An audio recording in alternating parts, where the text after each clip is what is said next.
गांव में हमारे सभी सामाजिक कार्यकर्ता साथियों ने सातपुड़ा की धरती पर हम सबको बुलाया। गुजरात से हमारे भाई राज भाई और प्रफुल्ल भाई, मध्य प्रदेश से हमारे विक्रम दादा और राजस्थान से हमको बुलाया। हमारे दाहोद के भाई, दाहोद की पूरी टीम हमारे यहाँ मौजूद है। यानी हम लोग ऐसा कह सकते हैं कि हम जिसको भिल प्रदेश कहते हैं, हमारे चारों राज्यों का प्रतिनिधित्व इस कार्यक्रम में है। बेशक बहुत ज्यादा गर्मी है, लेकिन जो विचारों का समाज में प्रसारण होना चाहिए वह हो रहा है और बेहतर हो रहा है। यहां पर हम लोग तीसरी बार आए हैं। सबसे पहले धाब आए थे, इसके बाद में यहां आपका कार्यक्रम रखा गया धड़गांव के पास में, वहां आए थे और आज यहां पर आए। लगातार एक ही एरिया में 3 कार्यक्रम हुए होंगे। ऐसा दाहोद के बाद में ये दूसरा स्थान है जहां पर लगातार हमारा आना जाना हो रहा है।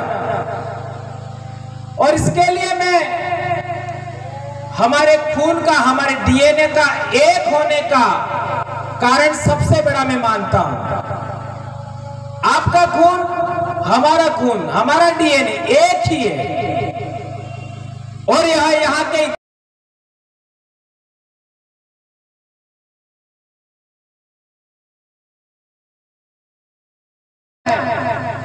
उससे प्रमाणित होता है। हम लोग रास्ते में आ रहे थे तो हमारे साथी कह रहे थे कि हमारे और यहाँ पे कोई अंतर नहीं है, एक जैसा मामला है। मेरे कहने का मतलब यह है कि यह पूरा इलाका हमारे पूर्वजों के जमाने में एक था। कितने साल से एक था? तो आप में से ही कहोगे हजारों साल से। हम जानते हैं कि आदिवासी संस्कृति भारत की मूल संस्कृति है। आदिवासी सभ्यता भारत की मूल सभ्यता है। आदिवासियों की बोली भारत देश की मूल बोली भाषा है। और उसी बोली भाषा से आगे बढ़कर के कई सारी भाषाएं बनी। आदिवासियों की संस्कृति, सभ्यता, दर्शन से हमारे देश में जिसे हम रिलीजन कहते हैं, फेथ कहते हैं, वो भी बने। आज भारत देश में कोई भी समाज ये दावा नहीं कर सकता कि सिंधु घाटी सभ्यता हमारे पूर्वजों की विरासत है। सिंधु घाटी सभ्यता की विरासत पर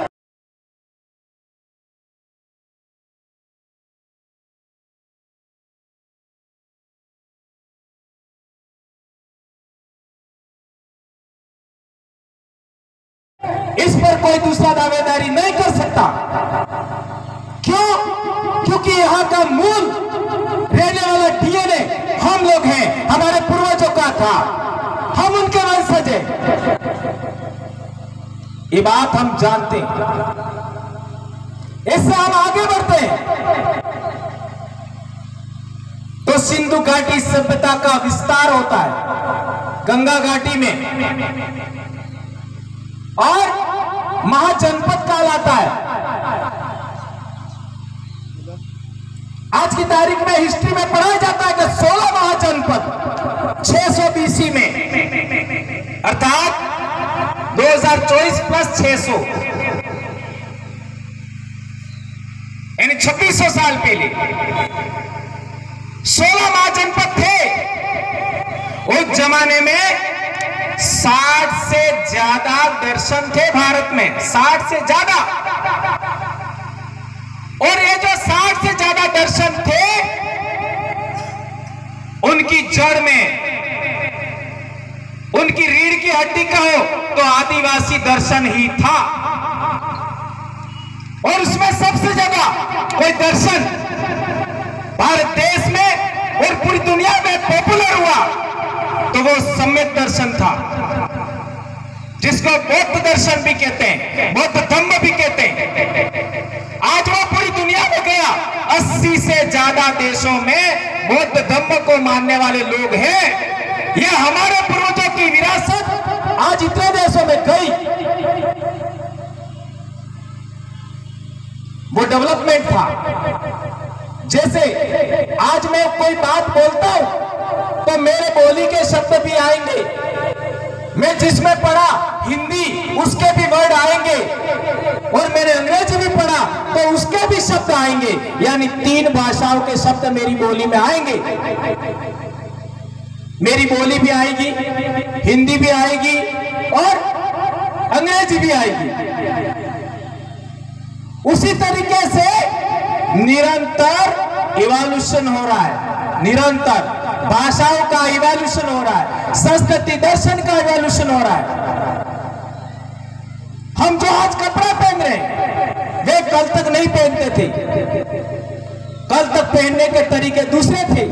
इवोल्यूशन हो रहा है, इस धरती का भी इवोल्यूशन हो रहा है। हमें इवोल्यूशन को एक्सेप्ट करना पड़ेगा। तो मैं बता रहा था कि आदिवासी दर्शन से बौद्ध दर्शन का डेवलपमेंट हुआ होगा। ऐसा कोई माने या ना माने, हमें मानना चाहिए, क्योंकि इसके प्रमाण है।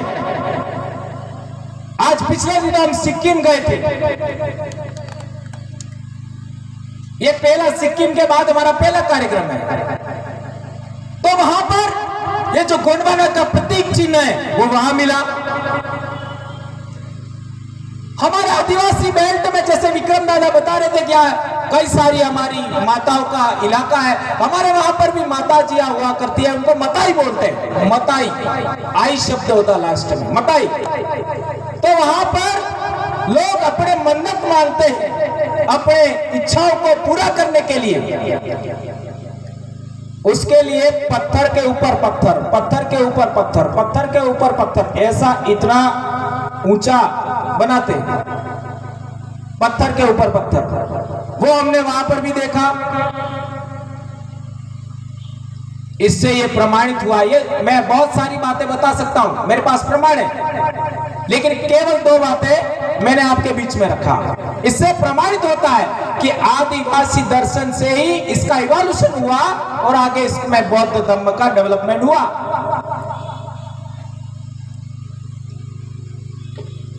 उससे क्या परिणाम निकले?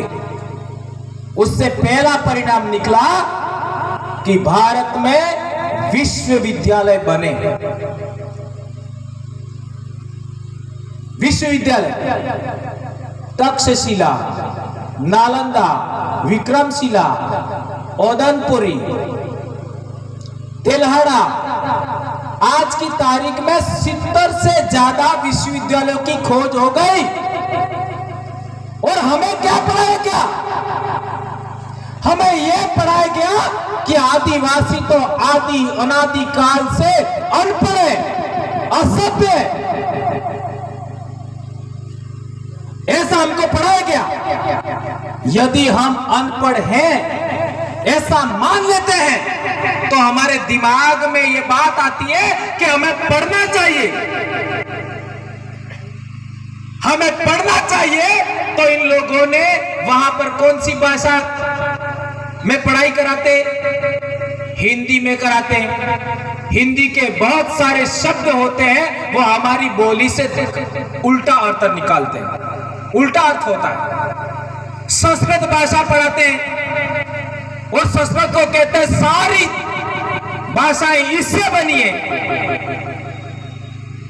हमारे बोली के कई सारे शब्द ऐसे हैं, बहुत सारे, जिनका संस्कृत में कोई अस्तित्व नहीं है। अंग्रेजी भाषा, ये सब पढ़ाएंगे।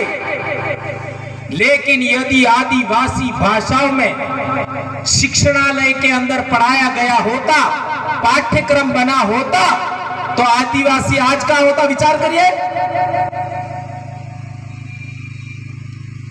इससे खतरनाक बात क्या हो सकती है कि जो आदि अनादि काल से हमारे पूर्वज जिस भाषा में, जिस बोली में बात करते हैं, उसका पढ़ाई में कोई महत्व नहीं, उसका पाठ्यक्रम में कोई महत्व नहीं, 8वीं अनुसूची में कोई महत्व नहीं।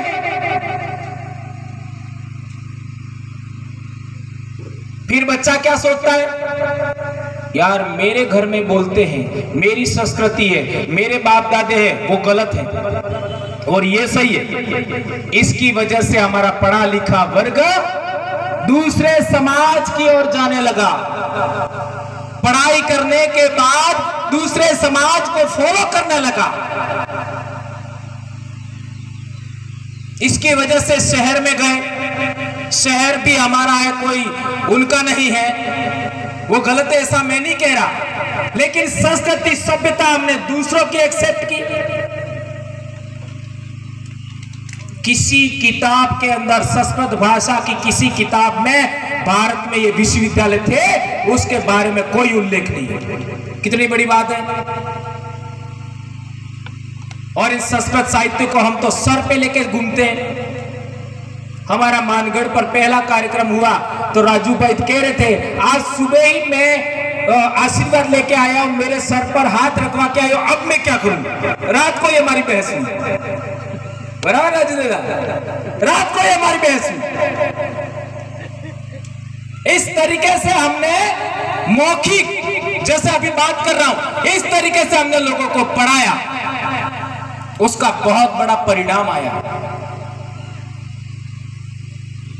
उससे हम आगे बढ़ते हैं, दूसरा परिणाम निकला, हमारे महापुरुष जनपद से महाजनपद और साम्राज्य तक राजा बने। और इस तरीके से हमारे देश का इतिहास आगे बढ़ता है।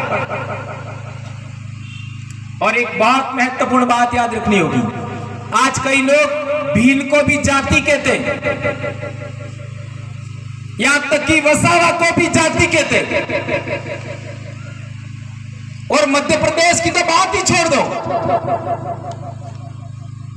बिलाला आसमान में, बारेला आसमान में, यानी सबसे ऊंचे, और भील कुछ नहीं। बहुत गंभीर बात है। हम हमारे मूल को ही नीचा मानते हैं, छुआछूत का व्यवहार करते हैं, हे मानते हैं। आदिवासियों में कोई जाति नहीं होती, समुदाय होता है, कम्युनिटी होता है।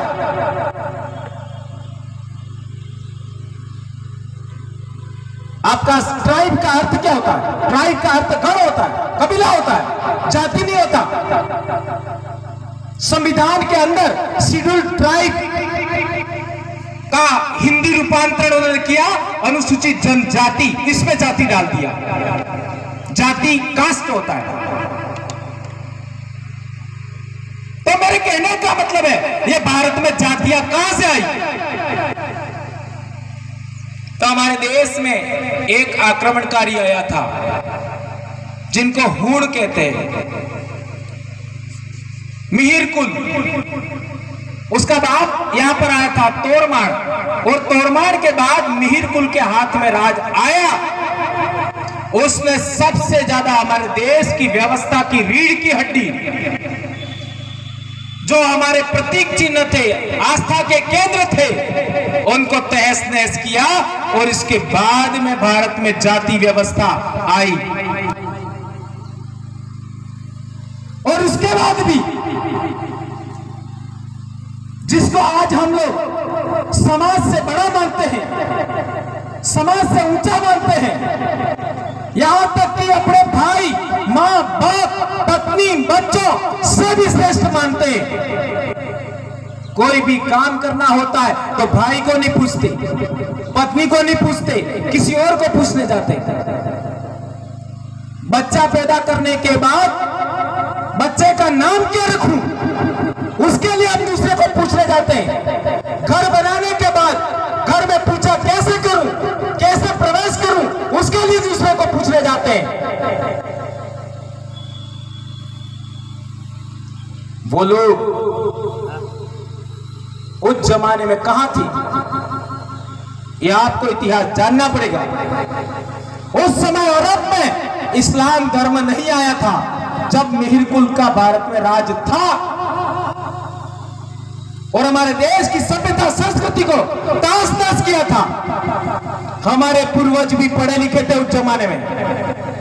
अमर्त्य सेन ने किताब लिखा, अर्थशास्त्री था, उसने कहा कि ईस्वी सन के आसपास भारत में 37% ग्रोथ रेट थी।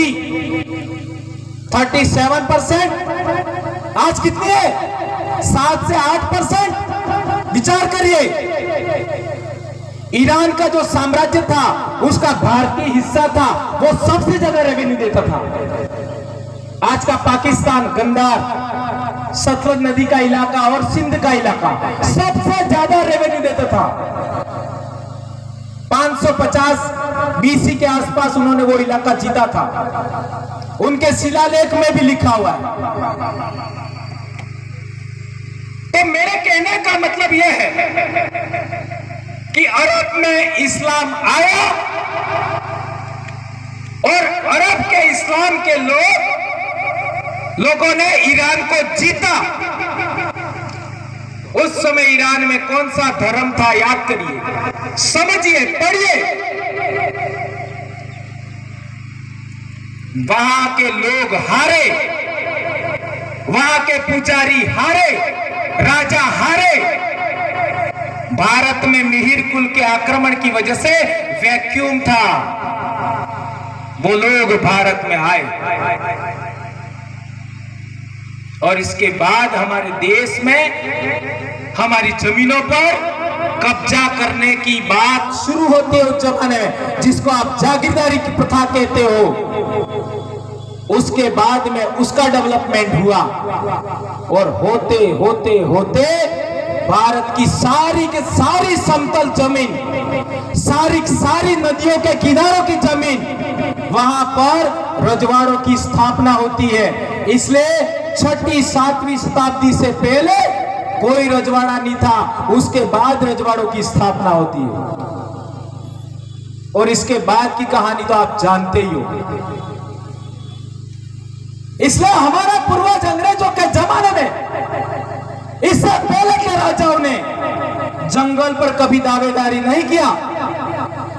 इसलिए हमारे लोगों के पास जंगल बचा हुआ था, जहां वे अपनी सुरक्षा कर सकते थे, अपने जीवन गुजारने के लिए जरूरतों वाली चीजें ले सकते थे।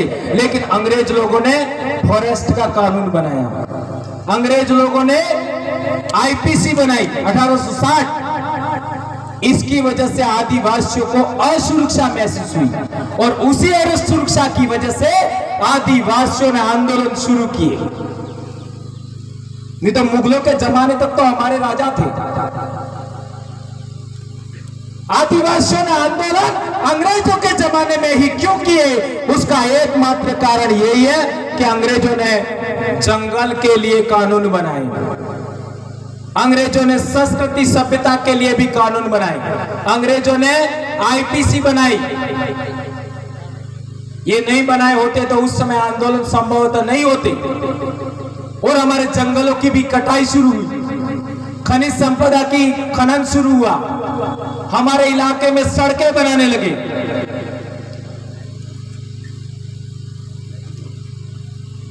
और यदि इतिहास देखते हैं तो 1757 में प्लासी का युद्ध हुआ।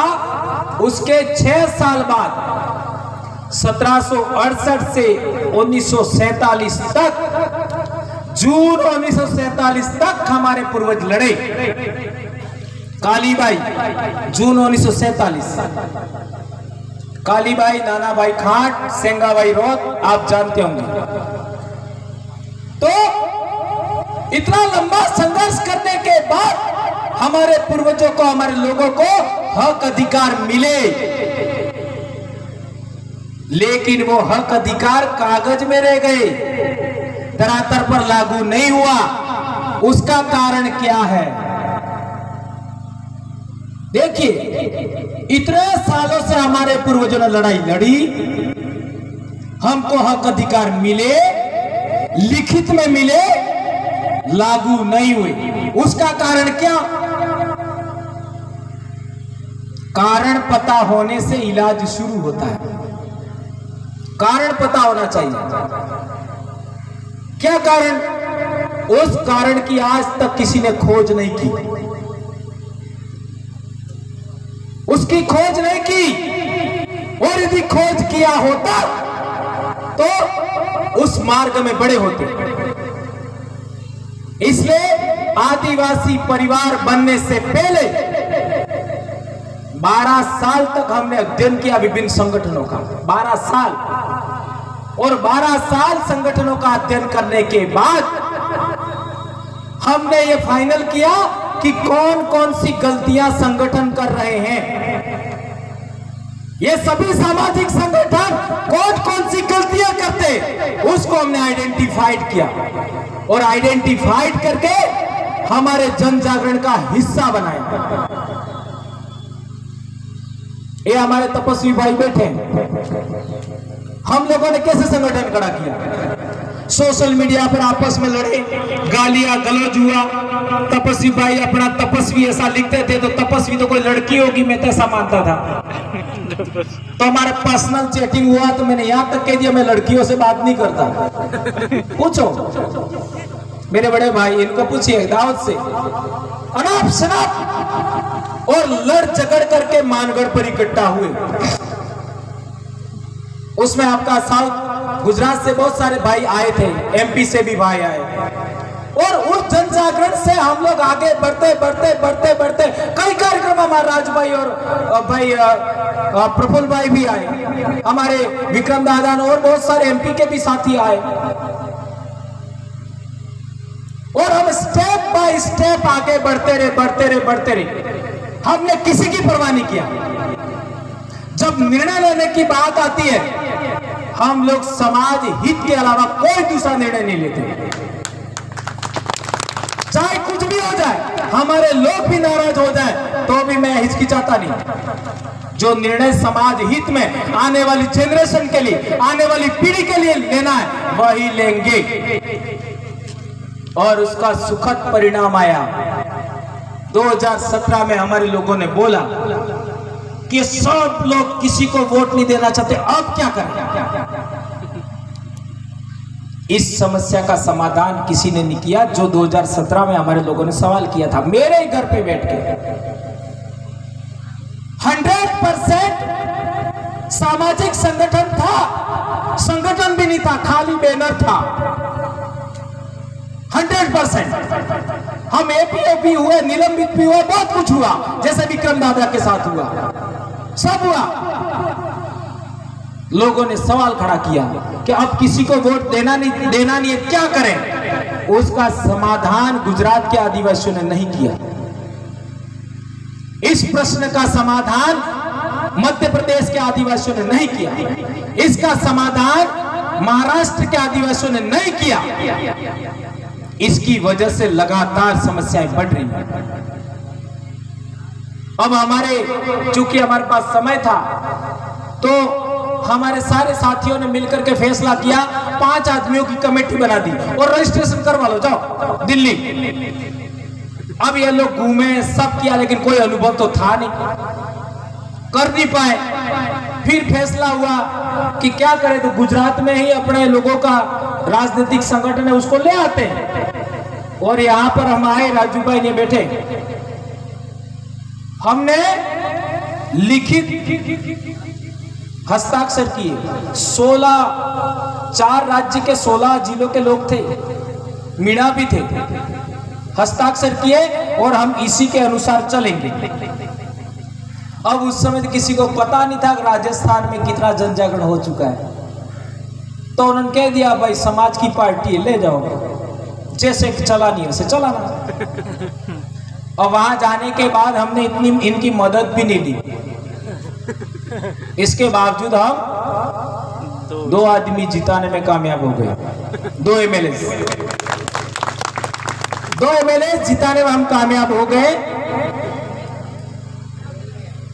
इसके बाद आंखें खुली और इन 2 जीते हुए आदमियों पर नियंत्रण रखने का काम शुरू हुआ। यहां से बात बिगड़ी। पहले हमने लिख दिया था समझौते में, पर हम भोले में ये रह गए उनके साइन नहीं करवाए। इतनी सी गलती। वो कागज आज भी मेरे पास पड़ा हुआ है। उन्होंने नियंत्रण करने का कोशिश किया, इसमें हमारा विवाद शुरू हुआ और हमने इनको भी हटा करके हमारा खुद का संगठन रजिस्टर्ड किया। और इसका क्या परिणाम आया? आज हमारा आदमी दिल्ली भी पहुंच गया। जयपुर तो गए, एक भोपाल भी गया। और गुजरात वालों की तो बात ही छोड़ दो। 4.5 साल तक हम लोग समाज आदिवासी करेंगे और 6 महीने में बेच देंगे। ऐसा बोलना मुझे अच्छा नहीं लगता। इसमें महाराष्ट्र भी आता है, इसमें मध्य प्रदेश भी आता है। इतना बड़ा जनजागरण मध्य प्रदेश का, परिणाम 0, 0। क्या मैं गलत बोल रहा हूं? मैं इसीलिए जाना चाहता हूं कड़वी बात ठोकने में। क्या जा रहा है मेरा? मैं सच बोलता हूं इसलिए लोग मुझे बुलाते हैं, नहीं तो कितना कड़वा बोला था मेरे दाब में। पिछले दिनों दरगाह साइड आए थे, वहां भी कड़वा बोला। हर कार्यक्रम में कड़वा बोलता हूं। जिन्होंने मुझे माइक दिया, मंच दिया, उन्हीं के विरोध में बोलता हूं। क्यों बोलता हूं? मैं उनके विरोध में नहीं बोलता हूं, उनकी गलतियों का एहसास करवा रहा हूं। हम लोग समाज का नाम लेते तो समाज के लिए 24 घंटे काम करना चाहिए, समाज के लिए 5 साल काम करना चाहिए। 4.5 साल समाज के लिए काम करते हैं, अंतिम 6 महीने में कमाल कर रहे हो भाई। काहे के सामाजिक कार्यकर्ता आप? काहे के हो? जो बहुत बड़ी समस्या थी हमारे समाज के लिए, उसका समाधान नहीं दिया।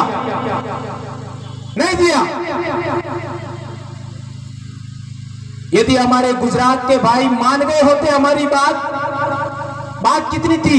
सिलेक्शन हम करेंगे, बैनर आपका होगा, बैलेंस था, मान लिया होता तो आज हमारा एक आदमी नहीं मरता। जगदीश पांडो नहीं मरता। इसी वजह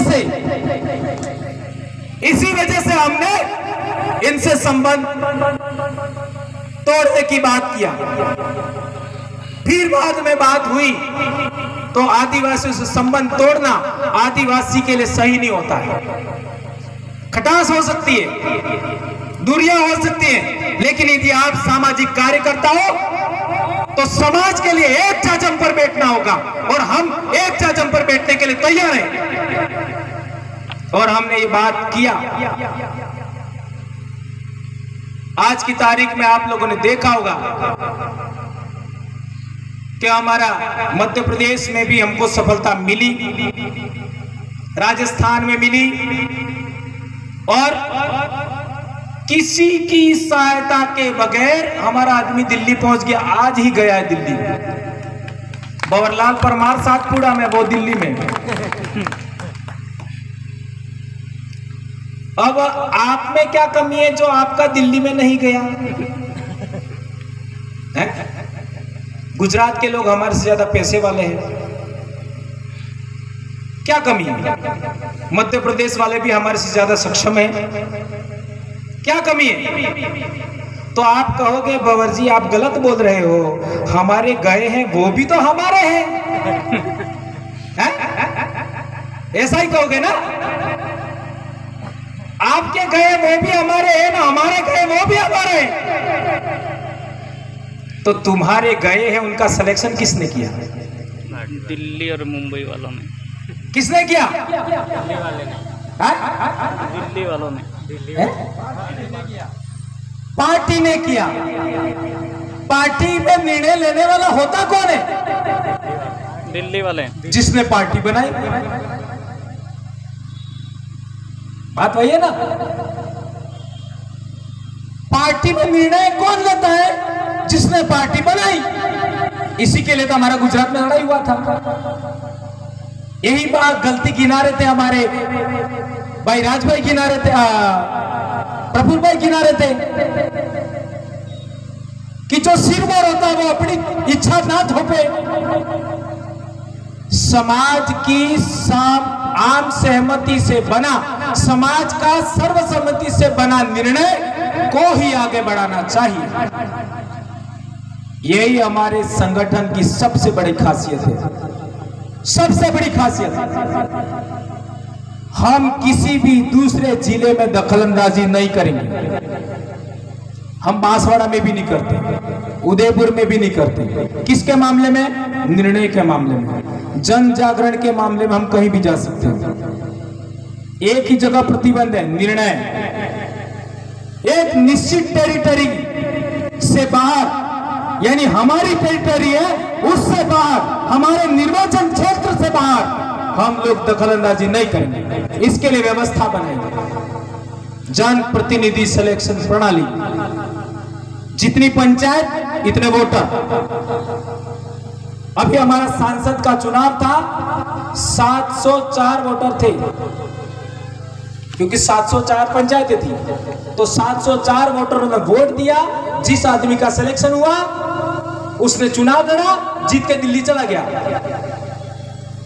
तो आपका नंदुरबार में कितनी पंचायत है? कितनी? 600। तो 600 आदमियों को वोट देना चाहिए। इसके बाद जिस आदमी का सिलेक्शन होता है वो चुनाव लड़ना चाहिए। क्या ऐसा होना चाहिए? हाँ या ना तो बोलो मेरे भाई। होना चाहिए। कौन कौन कहता है ऐसा होना चाहिए? हाथ ऊंचा करो जरा। सब चाह रहे हैं। इसका मतलब बदमाश कौन है? लीडर बदमाश है। लोग तो चाह रहे हैं। अपना पड़ोस का इधर गुजरात में कौन सा लोकसभा है?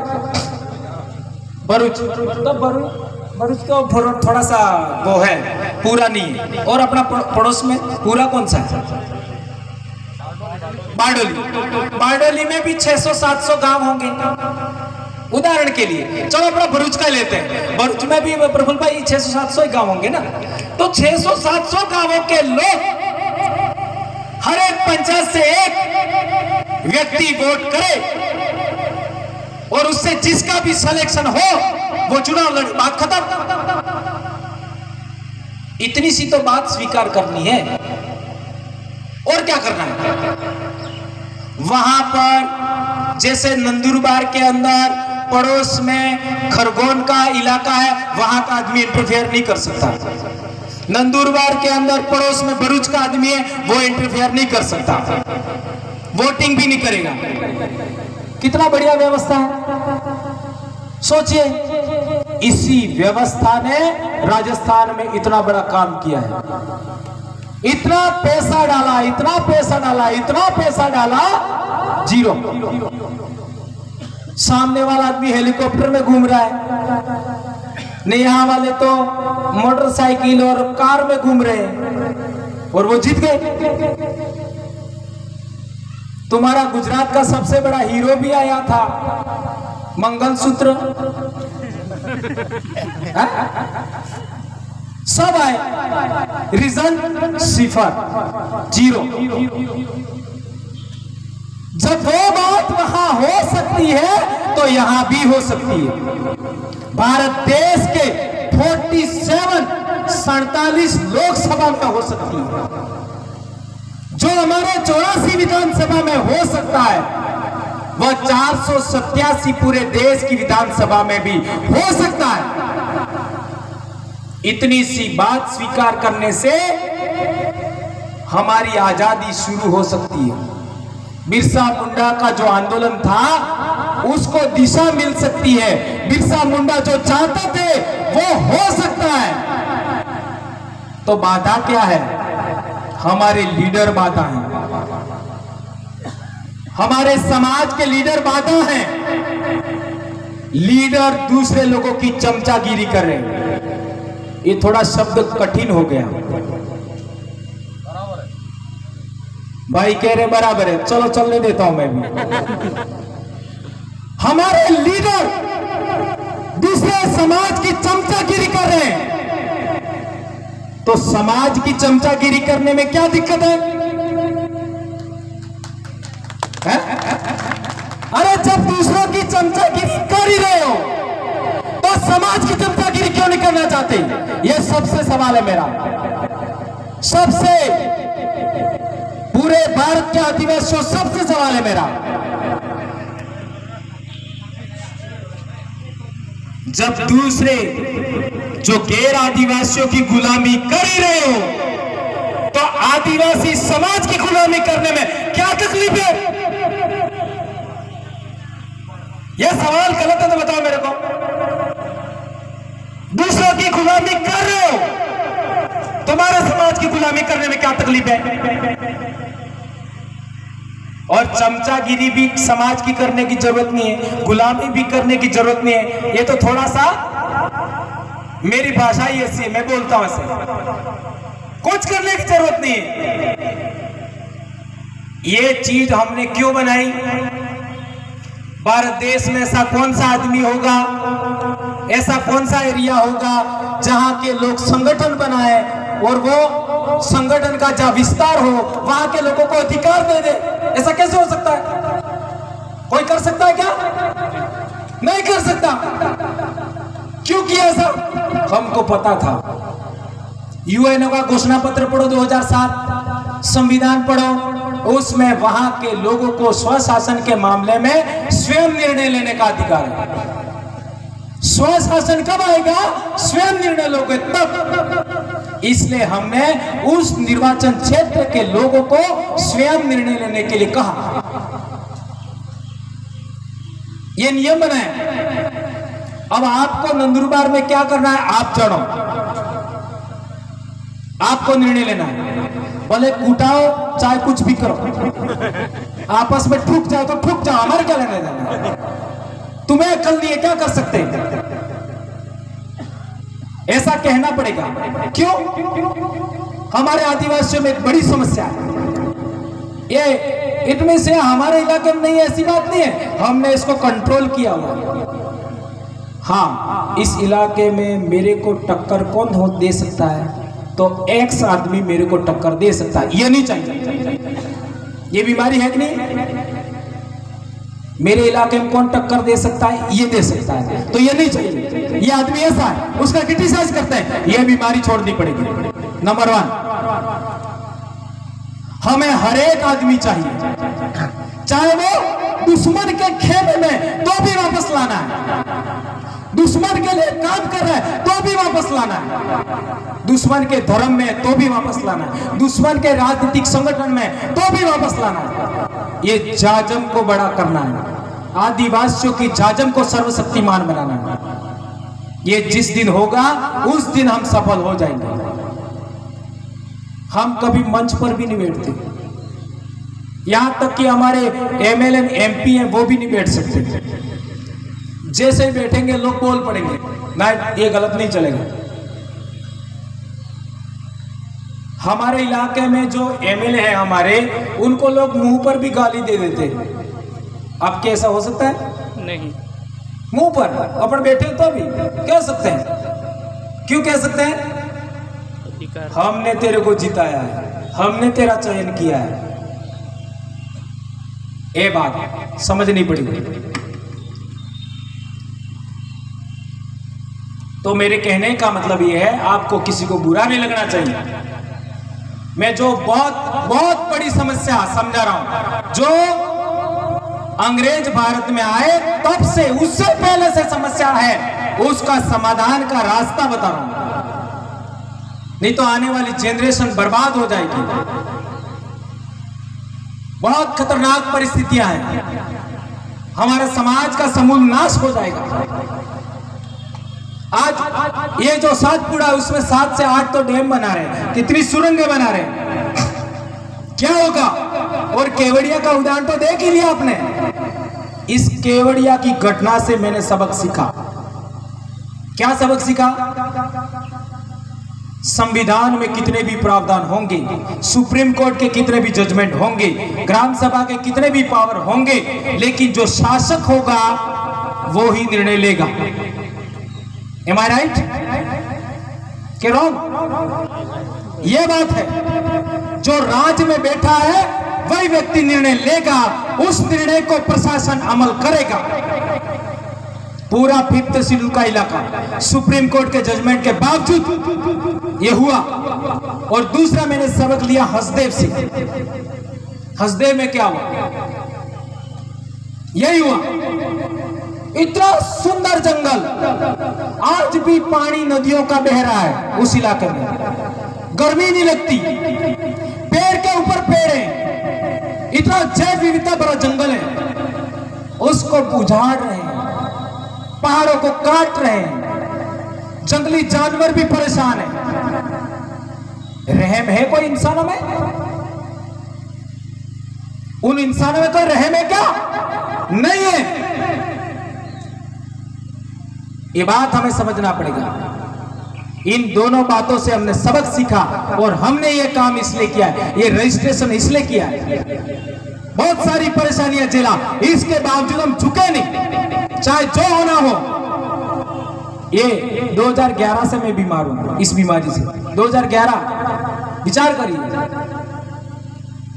और बाप की अकेली संतान हूं, मेरा कोई भाई भी नहीं है दूसरा, 5 बहनें। लेकिन जो समाज के लिए सही काम करता है, सही बोलता है, उसको प्रकृति भी साथ देती है, कुदरत भी साथ देती है, पूर्वजों की शक्ति भी साथ देती है। ये मेरे साथ होता है। मेरा कभी मनोबल गिरने नहीं दिया किसी ने। जब मैं दुखी होता हूं तभी मेरे को सहारा देने वाले लोग आ जाते हैं। सबसे बड़ी समस्या थी मेरे माँ बाप और मेरे बच्चे और मेरी पत्नी का।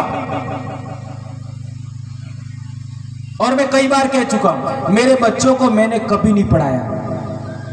और जो लोग मेरी ट्रेनिंग में बैठते हैं उनको पता है कितना मस्त मास्टर हूं मैं, मेरी पढ़ाने की शैली कितनी मजबूत है। जिनको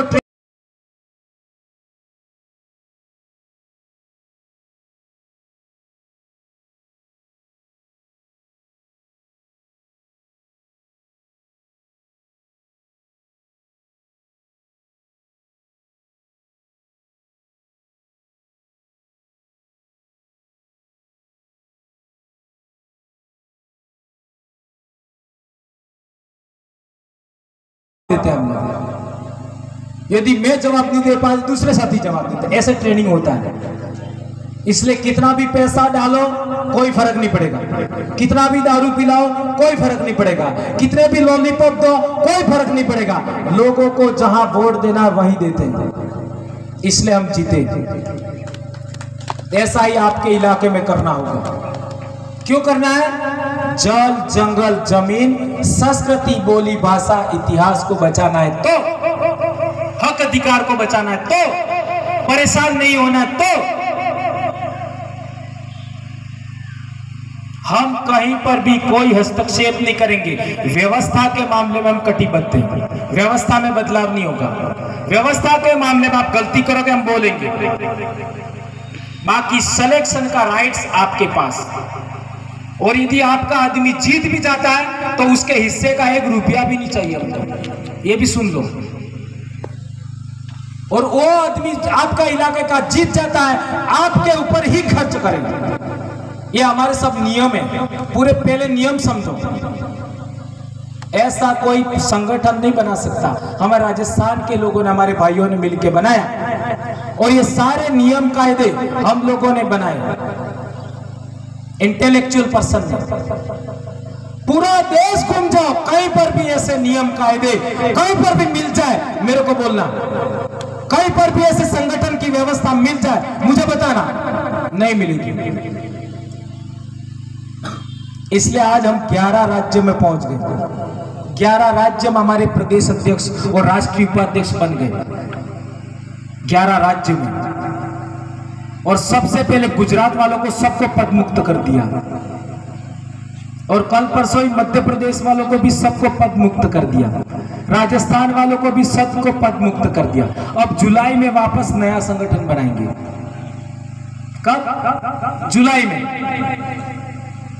जुलाई में वापस नया संगठन, सारा देश के आदिवासियों को बुला करके सबकी सहमति से पदाधिकारी नियुक्त होंगे, सबकी सहमति से। इसलिए पूरे देश में मैसेज जाएगा, रजिस्ट्रेशन राजस्थान वालों ने जरूर किया, लेकिन हम सब ने मिलकर संगठन बनाया। यह मैसेज हम देना चाहते हैं।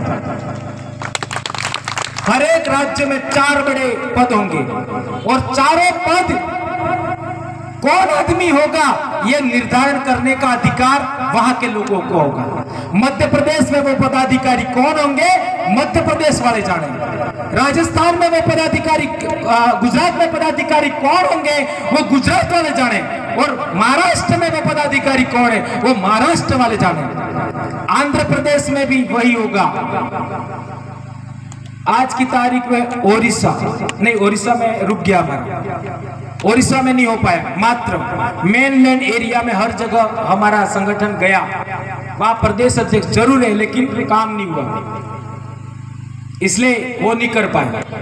तो मेरे कहने का मतलब ये है कि हम लोगों को एक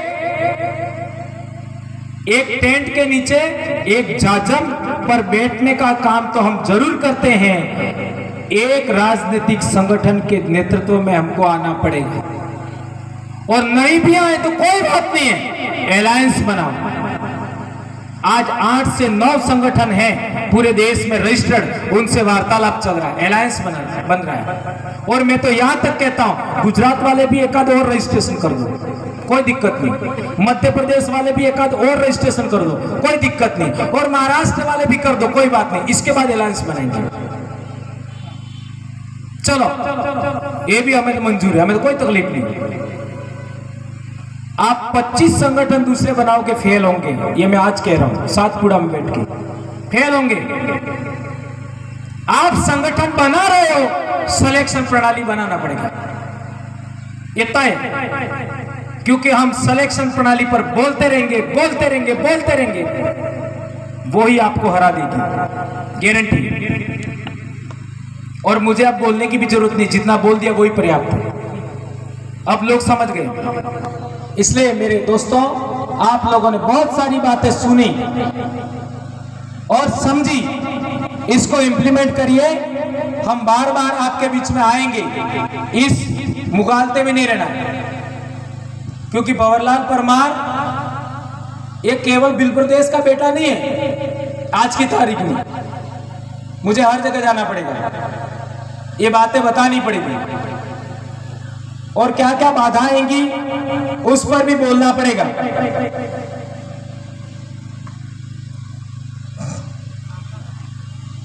सारी बातें होगी। हमारे लोग एक बड़ी बाधा में और फंस जाते हैं। लास्ट किस बाधा में फंस जाते हैं? एक बात तो मैंने बता दी, पार्टी वाली, आदिवासी आदिवासी आदिवासी, समाज समाज समाज 4.5 साल तक करते रहते हैं, पर जब 6 महीने आता है तब सबकी बात माननी पड़ती है, सभी समाजों की बात, तो तब हमारा समाज की बात भुला दी जाती है। बराबर है? उसी तरीके से एक और बात है, ये तो 5 साल की राजनीति है, एक दीर्घकालीन राजनीति और है। 2 राजनीति है भारत में, एक राजनीति 5 साल की है और एक दीर्घकालीन राजनीति है जो पूरी दुनिया में है। और वो दीर्घकालीन राजनीति का काम क्या होता है? लोगों के दिमाग पर कब्जा करना, लोगों के दिमाग पर कब्जा करना। जब लोगों के दिमाग पर कब्जा हो जाता है तो जमीन पर कब्जा अपने आप हो जाता है, और उसका नाम है धर्म, उसका नाम है धर्म। जब हम आदिवासी रहते हैं तो हम स्वतंत्र होते हैं, हम वनवासी हो जाते हैं तो किसी के अधीन हो जाते हैं।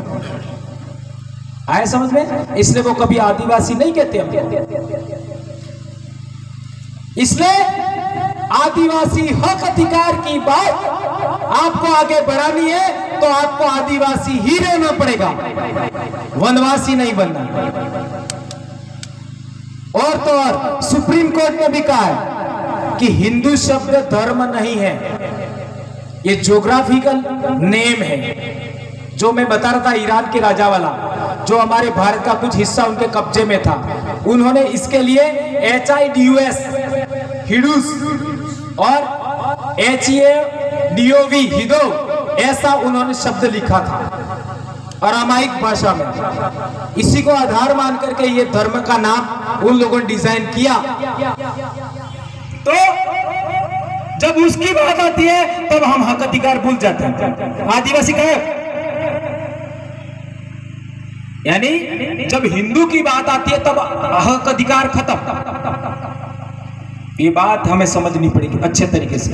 लोगों ने योजना बना करके हमें जीता है, योजना बना करके राजनीति में जीतते हैं, योजना बना करके धर्म में जीतते हैं, योजना बना करके तुम्हारी जमीन छीनते हैं, योजना बना करके बिरसा मुंडा को शहीद किया गया, योजना बना करके टंट्या बीन को शहीद किया गया, योजना बना करके भीमा नायक और क्या नाम खाचे नायक को शहीद किया गया। योजना बना करके आज आपको प्रताड़ित किया जा रहा है, योजना बना करके विक्रम अछालिया को परेशान किया गया, योजना बना करके भंवरलाल परमार को परेशान किया गया। तुम कब योजना बनाओगे? तुम्हारे पास दिमाग नहीं है क्या? हर एक इंसान के पास कुदरत ने 4 ग्राम दिमाग दिया है, 4 ग्राम दिमाग। मैंने मेरे 4 ग्राम दिमाग का इस्तेमाल कर लिया तो आज इतना बड़ा परिणाम आया। अब देखते जाओ आगे आगे क्या होता है।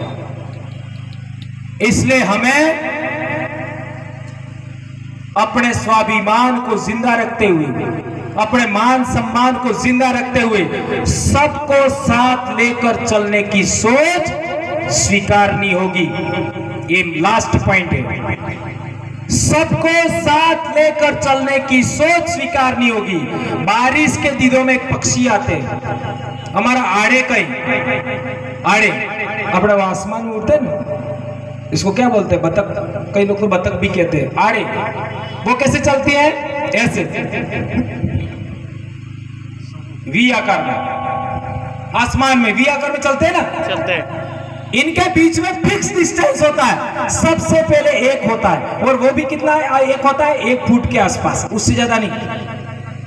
बाकी सब एक लाइन ऐसे होती है, एक लाइन ऐसे होती है। इस तरीके से चलना होगा। मधुमक्खियों से सबक लेना होगा, गिलहरी से सबक मत लेना। गिलहरी हो कहीं तुम्हारे बोली में? डांगियो गिलहरी गिलहरी इसकोली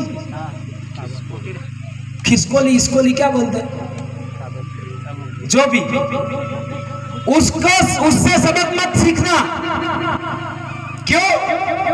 वो सबसे पहले तो यूं दौड़ती है और बीचों बीच आकर के रुक जाती है और फिर वापस हो जाती है और तो मर जाती है। यही हम लोग कर रहे हैं। 4.5 साल तक तो आराम से करते हैं और लास्ट 6 महीने में यही करते हैं। इसलिए मधुमक्खियों से भी सबक सीखना, यूनाइट होने के लिए। एक छोटी सी भी किसी ने छेड़ने की कोशिश की, एक साथ एकता दिखाना और उन आड़ों के समान चलना है समाज के साथ, तो आप सफल हो जाएंगे। कोई जरूरत नहीं है। और किसी भी आदमी को हीरो मत बनाना, मेरे को भी नहीं। ये मेरे अलावा कोई बोल सकता है? मेरे को भी नहीं। मैं जो बोल रहा हूं, जो करने को कह रहा हूं, वही करना। जो गुण मेरे में है वही आप में है, जो डीएनए मेरे में है वही आप में है। मेरा काम है जानकारी देना, मेरा काम है तरीका बताना। वो आपको बता रहा हूं, वही आपको करना। किसी भी आदमी के बोले हुए वचनों को फॉलो कर सकते हैं, लेकिन एक आदमी को फॉलो करोगे तो कभी न कभी वो आदमी गलती कर सकता है। ये हुआ है, इसलिए आगाह कर रहा हूं। तो इसी तरीके से आप चलेंगे, ऐसी मैं आशा अपेक्षा करता हूं। आप लोगों को बहुत सारी बातें मैंने बताई। आपके दिमाग में कोई सवाल पैदा हुआ हो इस बात को लेकर के, क्योंकि इतना दूर से आना बहुत मुश्किल हो जाता है। 5 मिनट के लिए किसी को सवाल पूछना हो आप पूछ सकते हैं, इसके बाद मैं अपनी बात पूरी करूंगा। इससे संबंधित जितनी बात बताई, कोई सवाल पूछना हो। ओके, थक गए जी? तो आपने मेरी बात को सुना ही नहीं, झेला, उसके लिए माफी। और मैं भी आपका बच्चा हूं, आपका भाई हूं, आपका चाचा हूं, आपका ताऊ हूं। ये मानते हुए मेरी बातों पर आप अमल करेंगे, ऐसी आशा अपेक्षा करता हूं। बहुत सारी ऊंची नीची बातें मैंने बोल दी आपके लिए, उनको आप लोग इग्नोर करिएगा। एक शिक्षक का काम यही होता है, बच्चों को डांटना पीटना सब करना, लास्ट में दुलार। हम यही करते हैं, इसलिए बच्चे हमको मारने पीटने के बाद भी प्रेम करते हैं। ये कला हमने शिक्षक का ट्रेनिंग लिया तब से सीखा, और उसी को हम लोग अमल करते हैं। जो भी बात हुई इसी जाजम पर, बुरी लगी वो छोड़ के जाना, और अच्छी लगी वो घर लेके जाना, और उस पर अमल करने का कोशिश करना। और एक बात ध्यान देना, जल जंगल जमीन संस्कृति की रक्षा करना चाहते हो, संवैधानिक अधिकारों की रक्षा करना चाहते हो, हमें अलग राज्य बनाना ही होगा, अलग राज्य बनाना ही होगा। जो नाम देना दीजिए, हम बिल प्रदेश कहते हैं, वो बिल प्रदेश हमने नहीं बनाया। गुजरात के इतिहास की में भी है, राजस्थान के इतिहास में भी वो वर्ड है, अंग्रेजों के डॉक्यूमेंट में भी है, इसलिए हमने उसको एक्सेप्ट किया ताकि कोई कल विवाद नहीं हो। जो नाम देना हम सब मिलके देंगे।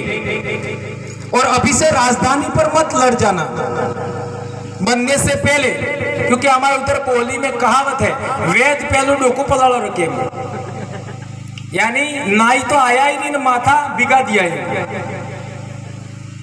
और हमारी उम्र में हो जाए ये भी मत सोचना, उसकी ओर लगातार कदम बढ़ाना है, हम लोग जैसे कर रहे हैं ये होना ही चाहिए।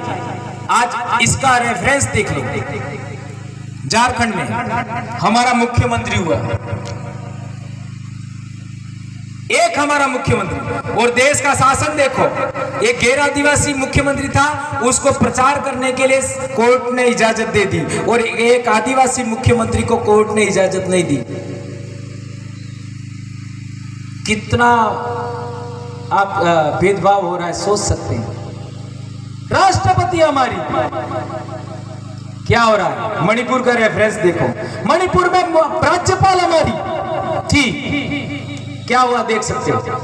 आदिवासियों का कोई नहीं है, ध्यान देना, आदिवासियों का केवल आदिवासी हो सकता है, इसके अलावा कोई नहीं। जब आदिवासियों की बात आएगी, हर एक आदमी, हर एक समाज थोड़ा सा दोयम दर्जे से ही समझेगा। इसलिए आप आगे से ऐसी कोई गलती नहीं करेंगे, ऐसी मैं आशा करता हूं, अपेक्षा करता हूं, और इन बातों को आगे बढ़ाइएगा। आप सब मेरे अपने भाई हैं, आपसे भी गलतियां हो सकती है, मेरे से भी गलतियां हो सकती है, कोई दिक्कत नहीं। इनका सुलटारा हम लोग आपस में बैठकर कर सकते हैं, लेकिन समाज को नुकसान हो ऐसा निर्णय हरगिज नहीं करना चाहिए। यही बात कहते हुए मैं अपनी बात समाप्त करता हूं। जय आदिवासी, जय जोहार, जय बिल प्रदेश, जय भारत, जय बिरसा मुंडा। उल गुलाम।